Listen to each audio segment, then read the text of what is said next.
یہ کہانی ایک ایسی حویلی کی چار دیواری میں قید جذبات، تنہائی اور ایک عجیب سی ضد کی داستان ہے جس نے میرے صبر اور رشتوں کے تقدس کو آزمائش میں ڈال دیا تھا۔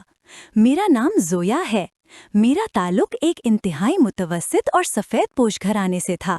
میرے والد ایک سرکاری اسکول میں استاد تھے اور والدہ گھریلو خاتون۔ ہم 3 بہنیں تھیں اور میں سب سے بڑی تھیں۔ والدین کی ہمیشہ سے یہی خواہش تھی کہ اپنی بیٹیوں کے فرض سے جلد از جلد سبکدوش ہو جائیں۔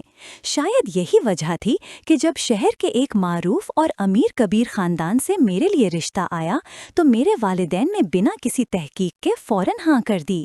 لڑکے کا نام احمر تھا۔ بتایا گیا کہ وہ بیرون ملک سیٹل ہیں اور اپنا وسیع کاروبار سنبھالتے ہیں۔ ان کے والدین حیات نہیں تھے اور ایک چھوٹی بہن تھی جس کی شادی ہو چکی تھی۔ حویلی نما گھر، جائیداد اور دولت کی ریل پیل دیکھ کر میرے والدین کی آنکھوں میں خواب سج گئے کہ ان کی بیٹی راج کرے گی۔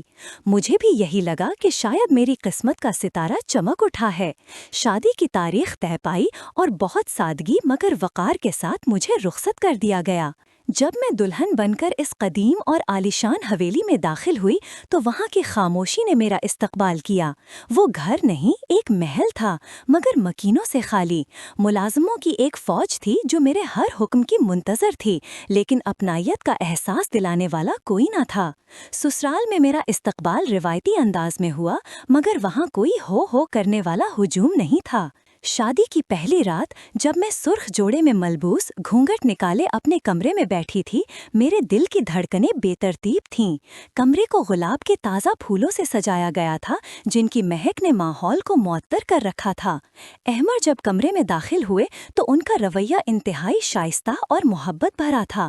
انہوں نے میرے سر پر ہاتھ رکھا، مجھے تحفے دیے اور بہت پیار سے پیش آئے۔ وہ ایک وجیہہ اور سمجھدار شخص لگے۔ میری جھجک کچھ کم ہوئی اور مجھے لگا کہ شاید میری تنہائی اب ختم ہو جائے گی، لیکن میری یہ خوش فہمی جلد ہی دور ہو گئی۔ رات کے پچھلے پہر جب باتوں کا سلسلہ تھما، احمر نے نہایت سنجیدگی سے میرا ہاتھ تھام کر کہا، زویا، میں جانتا ہوں کہ یہ تمہارے لیے بہت مشکل ہوگا، لیکن مجھے کل صبح ہی واپس دبئی نکلنا ہے۔ وہاں ایک بہت بڑی بزنس ڈیل پھنس گئی ہے اور میرا جانا ناگزیر ہے۔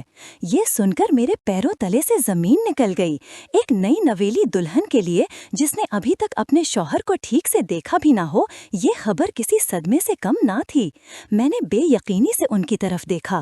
انہوں نے میری آنکھوں میں تیرتی نمی محسوس کر لی اور جلدی سے بولے، میں وعدہ کرتا ہوں میں بہت جلد واپس آؤں گا۔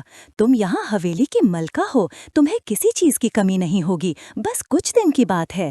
میں ایک مشرقی لڑکی تھی، خاموش رہنا اور اطاعت کرنا میری گھٹی میں پڑا تھا۔ میں نے دل پر پتھر رکھ کر انہیں اجازت دے دی۔ اگلی صبح جب سورج کی پہلی کرنیں حویلی کے در و دیوار پر پڑ رہی تھیں، میرا شوہر مجھے الوداع کہہ کر چلا گیا۔ گاڑی کے گیٹ سے نکلتے ہی مجھے لگا کہ وہ اپنے ساتھ اس گھر کی روح بھی لے گیا ہے۔ احمر کے جانے کے بعد میں اس وسیع و عریض حویلی میں تنہا رہ گئی۔ میرے دن اور راتیں ایک عجیب سے سناٹے میں گزرنے لگے۔ میرے پاس کرنے کو کچھ نہ تھا۔ گھر کے کام کاج کے لیے ملازم موجود تھے، مجھے تو بس حکم دینا ہوتا تھا۔ وقت کاٹنے کے لیے میں نے حویلی کا جائزہ لینا شروع کیا۔ حویلی کے پچھواڑے میں ایک بہت بڑا اور قدیم طرز کا استبل تھا جہاں چند نایاب نسل کے گھوڑے بندھے تھے۔ مجھے بچپن سے جانوروں سے لگاؤ تھا، لیکن شہر کے چھوٹے سے مکان میں جانور رکھنے کی گنجائش نہیں تھی۔ یہاں آ کر مجھے ایک نیا مشغلہ مل گیا۔ میں روزانہ شام کو استبل جاتی اور گھوڑوں کو دیکھتی۔ ان گھوڑوں میں ایک سفید رنگ کی گھوڑی تھی جس کا نام چاندنی تھا۔ وہ انتہائی خوبصورت، پھرتیلی اور مغرور سی تھی۔ اس کی کھال دودھ جیسی سفید اور آنکھیں گہری نیلی تھیں۔ سائس، گھوڑوں کی دیکھ بھال کرنے والا، نے مجھے بتایا کہ یہ گھوڑی احمر صاحب کی پسندیدہ ہے اور بہت ضدی ہے۔ اسے صرف احمر صاحب ہی قابو کر سکتے تھے۔ آہستہ آہستہ میری دوستی چاندنی سے ہو گئی۔ میں اسے اپنے ہاتھوں سے سیب اور چنے کھلاتی، اس کی گردن پر ہاتھ پھیرتی اور اس سے گھنٹوں باتیں کرتی۔ وہ بے زبان جانور میری تنہائی کا ساتھی بن گیا۔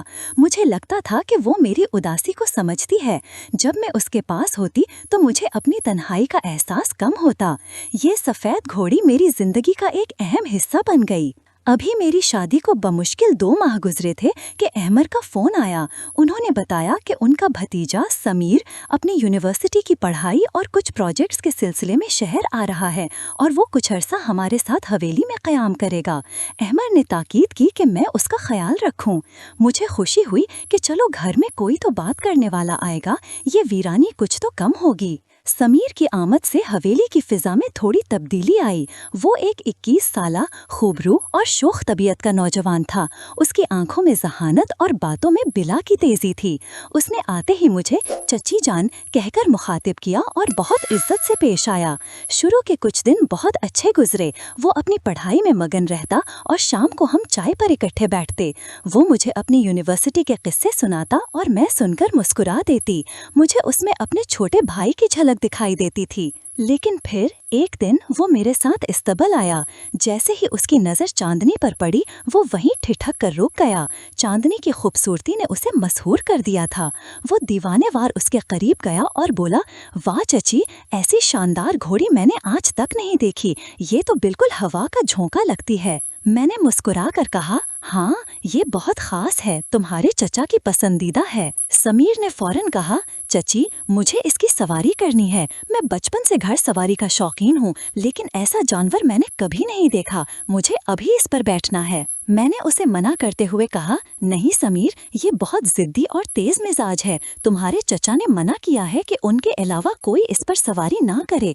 ये किसी और को अपने करीब भी नहीं आने देती। मुझे डर है कि कहीं तुम्हें चोट न लग जाए। समीर ने कंधे उचकाए और हंसकर टाल दिया, लेकिन मैंने उसकी आंखों में एक अजीब सी चमक देखी थी, जैसे किसी बच्चे को उसका पसंदीदा खिलौना ना मिल रहा हो और वो उसे हासिल करने की ठान ले। इस दिन के बाद से समीर का रवैया बदलने लगा। वो हर वक्त किसी न किसी बहाने से चांदनी का जिक्र छेड़ देता। कभी नाश्ते के मेज पर कहता, चची, आज मौसम कितना अच्छा है, चांदनी की सवारी का अपना ही मजा होता। कभी शाम को कहता, मैंने सुना है सफेद घोड़ी किस्मत वालों को मिलती है, आप मुझे क्यों रोकती हैं? मैं उसे हर बार ये कहकर टाल देती कि जब तुम्हारे चचा आएंगे तो उनसे इजाजत ले लेना। अभी ये मेरी जिम्मेदारी है। लेकिन वो बज़िद था कि उसे मेरी इजाज़त चाहिए। उसका इसरार बढ़ता जा रहा था। मुझे इसकी ये जिद अब बचपना नहीं बल्कि एक जुनून लगने लगी थी। इन दिनों बारिशों का मौसम शुरू हो चुका था। काली घटाएं हर वक्त आसमान पर छाई रहतीं और हवाएं साईं साईं करती चलतीं। अहमर की कॉल्स भी काम की ज़्यादती की वजह से कम हो गई थीं, जिसकी वजह से मैं ज़हनी तौर पर मज़ीद परेशान थी। मेरा सारा वक्त या तो इबादत में गुजरता या फिर चांदनी के पास। एक शाम मूसलाधार बारिश हो रही थी। बिजली की कड़क और बादलों की गर्ज ने माहौल को खौफनाक बना रखा था। अचानक बिजली चली गई और पूरी हवेली घप अंधेरे में डूब गई। मैं अपने कमरे में अकेली थी और खिड़की से बाहर होती बारिश को देख रही थी। मुझे अहमर की याद शिद्दत से आ रही थी। इसी लम्हे मेरे दरवाजे पर दस्तक हुई। मैंने चौंक कर पूछा, कौन है? बाहर से समीर की आवाज़ आई, चची, मैं हूँ, मुझे आपसे कुछ ज़रूरी बात करनी है।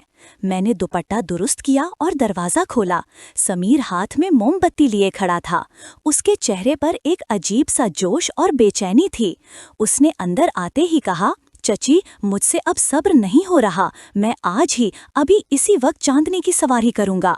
मैं हैरान रह गई। समीर, तुम होश में तो हो? बाहर तूफान आया हुआ है, अंधेरा है, बारिश थमने का नाम नहीं ले रही और तुम घर सवारी की बात कर रहे हो? ये पागलपन है। वो जिद करते हुए बोला, यही तो मज़ा है चची, बारिश में, इस तूफान में, इस सफ़ेद घोड़ी को दौड़ाने का अपना ही नशा होगा। मैंने साइज से चाबी ले ली है, मैं बस आपको बताने आया था ताकि आप नाराज़ ना हो। उसका लहजा और अल्फाज का चुनाव मुझे बहुत अजीब लगा। उसकी जिद में एक जारहियत थी। मुझे लगा कि अगर मैंने इसे ना रोका तो कोई बड़ा नुकसान हो जाएगा। चांदनी बारिश और बिजली से डरती थी, वो बदक सकती थी और समीर की जान को खतरा हो सकता था।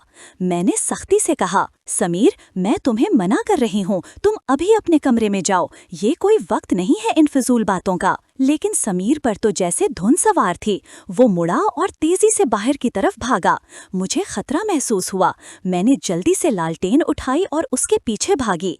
बारिश बहुत तेज थी, सहन में पानी खड़ा हो चुका था। मैं भीगती हुई इस्तबल की तरफ बढ़ी। जब मैं वहां पहुंची तो देखा कि समीर चांदनी का दरवाजा खोल चुका था। चांदनी बिजली की कड़क से सहमी हुई थी और टाँपे मार रही थी। समीर जबरदस्ती उसकी लगाम पकड़ने की कोशिश कर रहा था। मैं चीखी, समीर छोड़ो इसे, वो तुम्हें मार देगी। समीर ने मेरी बात अनसुनी कर दी और जबरदस्ती उसकी पीठ पर चढ़ने की कोशिश करने लगा। चांदनी ने एक जोरदार हिनहिनाहट के साथ अपने अगले दोनों पैर हवा में बुलंद किए। समीर अपना तवाजुन बरकरार ना रख सका और धड़ाम से कीचड़ में जा गिरा। चांदनी बदक कर इस्तबल से बाहर खुले मैदान की तरफ भागी। मैंने फौरन आगे बढ़कर समीर को देखा। वो दर्द से कराह रहा था, शायद उसकी टांग में मोच आ गई थी। लेकिन इस वक्त मुझे चांदनी की फिक्र ज्यादा थी। अगर वो इस तूफान में बाहर निकल जाती तो भाग जाती या खुद को जख्मी कर लेती। मैंने हिम्मत जमा की और बारिश में चांदनी के पीछे भागी। चांदनी रुक जाओ, मैंने पूरी कुव्वत से पुकारा। मेरी आवाज सुनकर वो कुछ लम्हे के लिए रुकी और पीछे मुड़कर देखा। मैं आहिस्ता आहिस्ता उसकी तरफ बढ़ी। मेरे हाथ में कुछ नहीं था सिवाय मोहब्बत और भरोसे के। मैंने धीमे लहजे में उसे पुकारा, जैसे मैं रोज उसे बुलाती थी। वो खौफजदा थी, उसका जिस्म कांप रहा था। मैं उसके करीब पहुंची और उसकी भीगी हुई गर्दन पर हाथ रखा। मेरे लम्स ने उसे पुरसुकून कर दिया। मैंने उसकी लगाम थामी और उसे वापस इस्तबल की तरफ ले आई। समीर अभी तक कीचड़ में बैठा शर्मिंदगी और दर्द से मुझे देख रहा था। मैंने चांदनी को महफूज तरीके से बांधा और फिर समीर की तरफ आई। मैंने उसे सहारा देकर उठाया। उसका सारा गरूर, सारी जिद उस कीचड़ में मिल चुकी थी। मैंने उसे सहारा देकर अंदर बरामदे में लाई। मुलाजिम भी शोर सुनकर जाग चुके थे। मैंने उन्हें हुक्म दिया कि समीर को उसके कमरे में ले जाएं और डॉक्टर को बुलाएं। अगली सुबह जब तूफान थम चुका था और सूरज निकल आया था, मैं समीर के कमरे में गई। उसके पाँव पर पट्टी बंधी हुई थी। मुझे देखते ही उसने नजरें झुका लीं।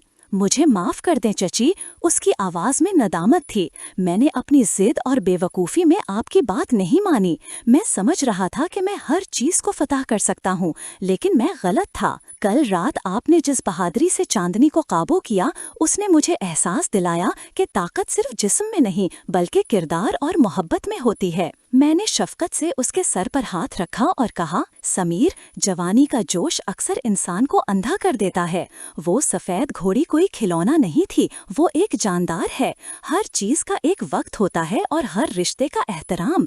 तुम मेरे बेटे जैसे हो, मुझे तुम्हारी फिक्र थी। शुक्र है कि अल्लाह ने तुम्हें बड़े नुकसान से बचा लिया। इस वाक़े ने समीर को बदल कर रख दिया। उसकी आंखों से वो अजीब सी शोखी गायब हो गई और उसकी जगह एहतराम ने ले ली। उसने फिर कभी घर सवारी की जिद नहीं की। वो अपनी पढ़ाई मुकम्मल करके वापस चला गया। कुछ दिन बाद अहमर वापस आ गए। मैंने उन्हें इस वाक़े की तफसील नहीं बताई, सिर्फ इतना कहा कि समीर गिर गया था। मैं नहीं चाहती थी कि उनके और उनके भतीजे के दरमियान कोई बदगुमानी पैदा हो। जब अहमर ने चांदनी को देखा तो वो बिल्कुल ठीक थी। उन्होंने मुस्कुराकर मुझसे कहा, जोया, मुझे लगता है चांदनी अब मुझसे ज्यादा तुमसे मानूस हो गई है। मैंने मुस्कुराकर इस बात में सर हिलाया। वो सफ़ेद घोड़ी अब भी मेरी दोस्त थी, लेकिन अब वो मेरी तन्हाई की साथी नहीं थी, बल्कि मेरी बहादुरी और सब्र की गवाह बन चुकी थी। उस रात के तूफान ने मुझे ये सिखा दिया था कि मैं कमज़ोर नहीं हूँ। मैंने अपनी इज्जत, अपने घर और अपनी अमानत की हिफाजत करना सीख लिया था। ये कहानी हमें ये सबक देती है कि बाज़ औक़ात हमारी जिद और अना हमें ऐसी राह पर ले जाती है जहाँ सिर्फ नुकसान हमारा मुक़द्दर होता है। रिश्तों में, चाहे वो इंसानों से हों या जानवरों से, मोहब्बत और समझबूझ ज़बरदस्ती और ताकत से कहीं ज़्यादा अहम होती है। और एक औरत जिसे अक्सर कमज़ोर समझा जाता है, वक्त आने पर तूफ़ानों का रुख मोड़ने की सलाहियत रखती है।